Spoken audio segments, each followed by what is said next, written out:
En espérant que vous vous portez bien, c'est des petits pains au raisin et pépites de chocolat. Rien de compliqué, résultat parfait avec sa crème pâtissière. Vous allez commencer par la crème pâtissière car il faut la laisser complètement refroidir. Je mettrai tous les ingrédients avec les hashtags. Pour la crème, 2 œufs entiers, 2 jaunes, 120 g de sucre, 80 g de maïzena. Versez le sucre sur les œufs et fouettez immédiatement, sinon les œufs cuisent en contact du sucre. Ajoutez 80 g de maïzena, fouettez, puis ajoutez 600 g de lait chaud. 600 g ou 600 ml, c'est exactement la même chose, en plusieurs fois tout en fouettant. Versez la préparation dans la casserole, ajoutez de la vanille, puis portez sur un feu un peu moins de la moitié, tout en remuant, jusqu'à épaississement. Et dès que ça épaissit, vous attendez une bonne minute et vous éteignez le feu. Voici la texture à obtenir, une crème bien lisse. Versez dans un plat, filmez au contact et réservez au frais.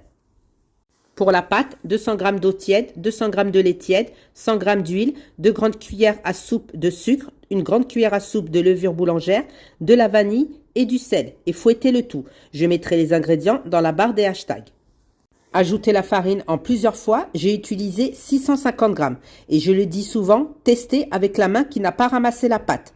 Déposez la pâte sur le plan de travail fariné, farinez le dessus de la pâte si elle est encore collante et vous devez obtenir une pâte souple et très peu collante. Huilez un saladier, déposez la pâte, filmez et laissez poser une vingtaine de minutes dans un endroit chaud, par exemple le four éteint bien sûr ou le micro-ondes. Dégazez la pâte, vous devez obtenir une pâte souple et qui ne colle pas. Farinez le plan de travail un tout petit peu sur la pâte et étalez en un grand rectangle. L'épaisseur 1 cm environ. Détendez la crème pâtissière, puis la déposez sur toute la surface de la pâte, à la spatule ou avec le dos de la cuillère. Les pépites de chocolat pour les enfants, les raisins pour moi. Roulez la pâte sur elle-même et avant d'arriver à l'extrémité, étirez les côtés puis soudez pour former un long boudin. À l'aide d'un fil alimentaire ou un couteau, coupez vos petits pains. Puis badigeonnez 2 jaunes d'œufs mélangés avec de la vanille et un peu de lait. Et je n'ai pas laissé pousser. Directement, je l'ai enfourné à 180 degrés entre 15 et 20 minutes à surveiller. Pour cette recette, j'ai pu obtenir 25 petits pains.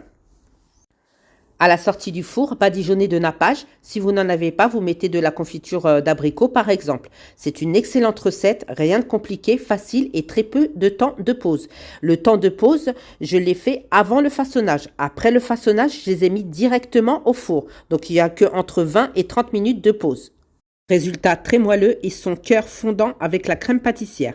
Nous arrivons à la fin de la vidéo en espérant que la recette vous a plu. N'oubliez pas de partager et republier un maximum pour faire grandir ma chaîne. Les petits cœurs, les commentaires pour plus de recettes simples et faciles. Bye bye!